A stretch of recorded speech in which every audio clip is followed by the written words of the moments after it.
type stuff. So it was always like Calvin, saying I walked through the gym, Calvin, like looking for him. That became the biggest reason their partnership finally fell apart. While Calvin still carries the legacy of helping shape Tank into an elite fighter and genuinely wishes him nothing, it's not all on Coach Calvin, and it's not all on Coach Kenny, and it's not all on Gervonta Davis. I have been paying attention to that camp for a while. I know people in that camp. I know people around that camp. And I can tell you without a doubt that the major issue with Gervonta Davis and that particular camp was the fact that there's so many paid snitches in his camp. It was replete with family members and other people who, whenever they got a piece of information about Gervonta Davis, would try to go out and give that information to somebody else in exchange for money. Insiders claimed bringing Chris Ian into the picture was Ford's biggest mistake because Tank reportedly felt his championship journey was no. See these two men? They have had absolute impact, and now all of a sudden you found this young lady. How did it come about?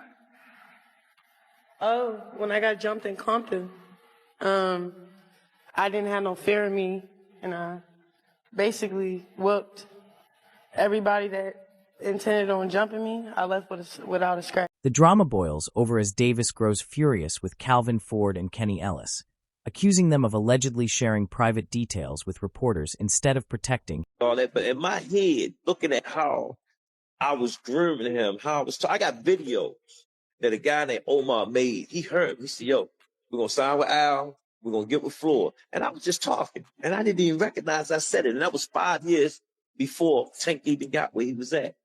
And everything I sit there and say, man, and people don't understand. What comes out of here and comes in existence, that's from your Lord. You already had what you had because he already gave it to you. It's just how you go about getting it. Yeah, very So true. the story with Pedraza, Tank and Floyd went through some situations. It's coming out slowly but surely. Yeah. And I told Tank, I said, yo, we fucked up. I keep it real with him. I said, the main thing you can do right now is keep winning. As new details keep emerging every day, the revelations become even more unbelievable. Speaking on the Smoothie King podcast, Calvin Ford. What I was going through, like how I just fought in Compton, and I tried it out with, to get trained by Ryan Garcia. That didn't go right. And I tried getting trained by some other people. That wasn't right. So then it was more so like it put me right back in Baltimore where I'm from. So, but I hit him on Christmas Eve. But I ain't getting no text back till a couple days after that. Couple days. According to Calvin himself, I haven't heard anything about Tank working with different trainers right now. We're still together. I don't pay attention to all that noise. Gervonta is looking up at the internet, seeing what's being said about him, hearing this information coming out about himself and saying, man, where is this coming from?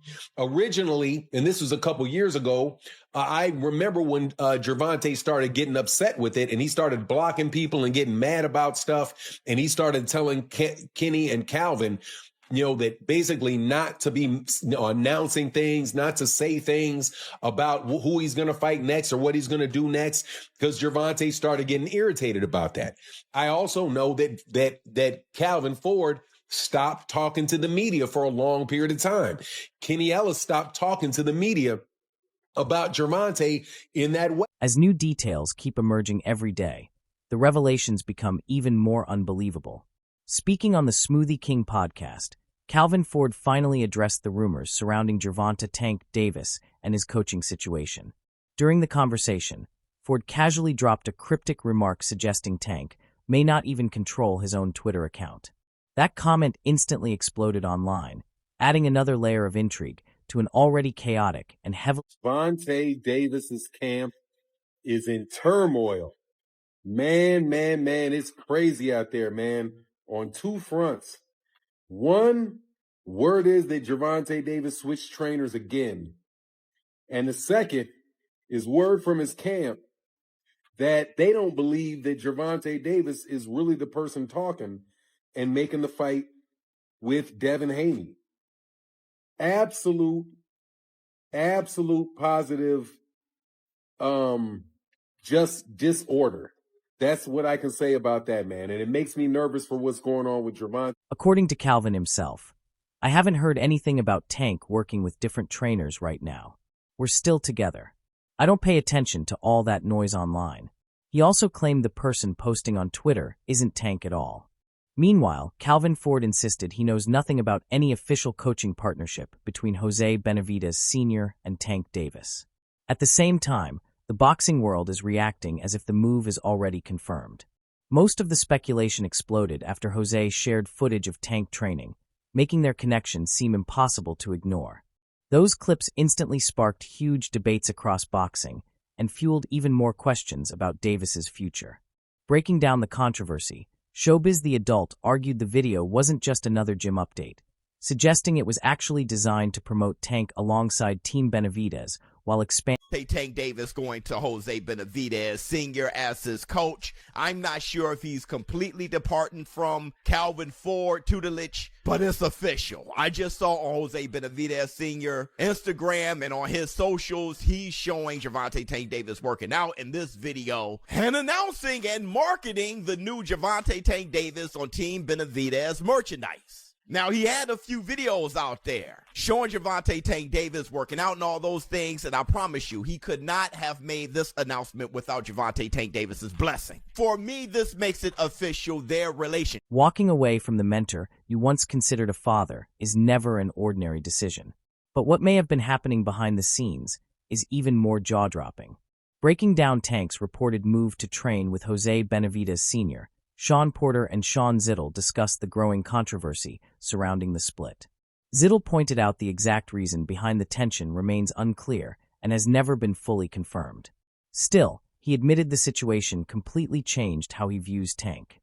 According to him, Calvin Ford helped build Davis from the very beginning and stood beside him through difficult moments, including criticism, legal troubles. I don't know, I've just, it's like, I don't know what the big beef is. Why Calvin built you from scratch. Right. He has always went to bat for you, even when you make it very hard for someone to go to bat for you with all the shit you put you yourself and your fan base through and the boxing world through. And Calvin's always tried to say the right things to not offend you. Right. But hey, to that, I'll say this, and then we'll do the he stand down when you brought in Barry as the head trainer for the Lamont Roach fight. Talked you up. Right. And some coaches just made for it. Much people think I hate Sean dad. I've told Sean every time, you need to stay with your dad, haven't I? Oh, yeah. I never told Sean to leave. Despite all the rumors of betrayal and the messy fallout surrounding the split, there may be a positive side to the story. Sean Porter believes Tank has found peace while training and preparing with Jose Benavidez Sr., something that could become a major advantage moving forward. The partnership is already creating plenty of excitement, because Team Benavidez has recently worked with several other top-level fighters as well. Just a few months ago, Ryan Garcia trained there before earning a victory over Mario Barrios. Because of that success, many believe this fresh environment could help Tank keep improving, sharpen his skills, and potentially elevate. How does that work? I'm not sure if that's a great matchup. I feel like there's some comfort there.